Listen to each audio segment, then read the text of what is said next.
Right now, Mexico is going through one of the biggest economic transformations in its modern history. Factories are being built at record pace. Billions of dollars in foreign investment are flowing into the country, and entire industries are quietly relocating, almost in real time. In cities like Monterrey, Tijuana, and Querétaro, industrial parks are filling up faster than they can be built. Vacancy rates in some regions have dropped below 2%. And for the first time in decades, Mexico is not just a low-cost manufacturing option. It's becoming a strategic powerhouse in the global economy. But to understand why this is happening, you have to zoom out and look at what's changing globally.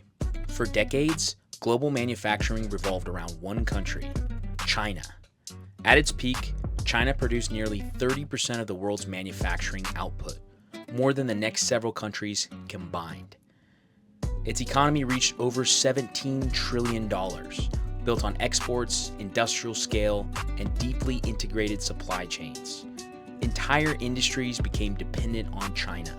From electronics to automotive to machinery, everything pointed back to Chinese factories. But over the last decade, that model has started to change. Not collapse, but shift. And that shift is opening the door for countries positioned differently. Countries like Mexico. This isn't just about companies leaving China. It's about why they're choosing Mexico specifically. The first reason is geography. Mexico shares over 2,000 miles of border with the United States, the largest consumer market in the world. That means that shipping times drop from 30 to 40 days from Asia to 1 to 3 days by truck or rail. That's not just faster, it completely changes how companies operate. Instead of forecasting demand months in advance, they can respond in real time. The second reason is trade advantages. Under the USMCA, goods manufactured in Mexico can enter the US tariff-free. Compare that to Chinese goods, which can face tariffs of 25% or more in some industries. That's a massive structural advantage. The third reason is total cost, not just labor. While wages in Mexico are competitive, the real savings come from lower logistic costs, reduced inventory needs, faster turnaround times. And when you combine all of that, Mexico often becomes cheaper overall than manufacturing overseas. This is where the story becomes very real. In northern Mexico, especially in Monterrey and along the border, industrial development is accelerating rapidly. Warehouse and manufacturing space is in such high demand that vacancy rates in key regions have dropped below 2 to 3%. Developers are racing to build new industrial parks, but in many cases, they're being pre-leased before they're even completed.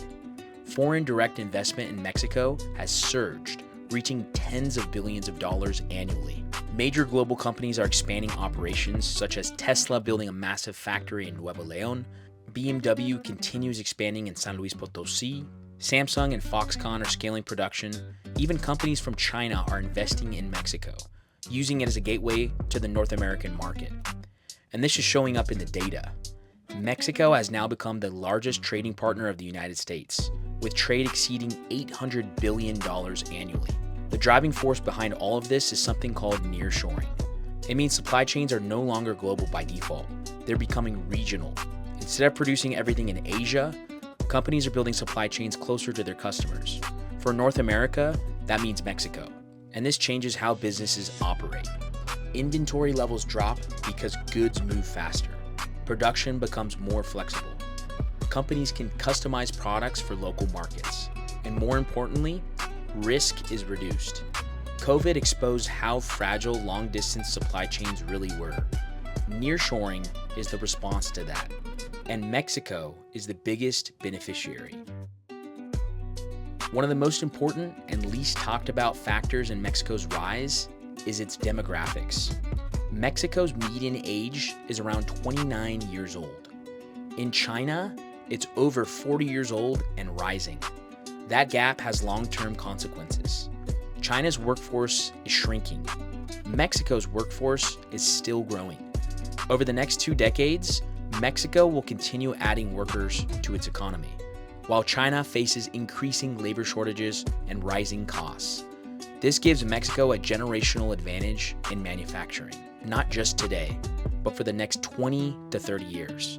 If Mexico executes correctly, it has a real path to becoming one of the most important manufacturing economies in the world. Companies are no longer relying on a single country. Mexico is becoming a core part of a balanced global system. But this growth is not guaranteed. Mexico faces real challenges that could slow this momentum. Energy is one of the biggest. Manufacturing requires reliable, large-scale electricity. And in some regions, capacity is already being tested. Infrastructure is another. While improving, Mexico still lags behind China in ports, rail systems, logistic networks. Security and regulatory stability also play a role in investment decisions. And finally, skill development. Mexico is strong in assembly and mid-level manufacturing, but to move up the value chain, it will need to expand advanced manufacturing capabilities. It's important to understand that this isn't about replacing China. China remains a manufacturing giant, especially in high-tech and advanced production. What's happening instead is a rebalancing. China continues to lead globally, but Mexico is emerging as a manufacturing center of North America.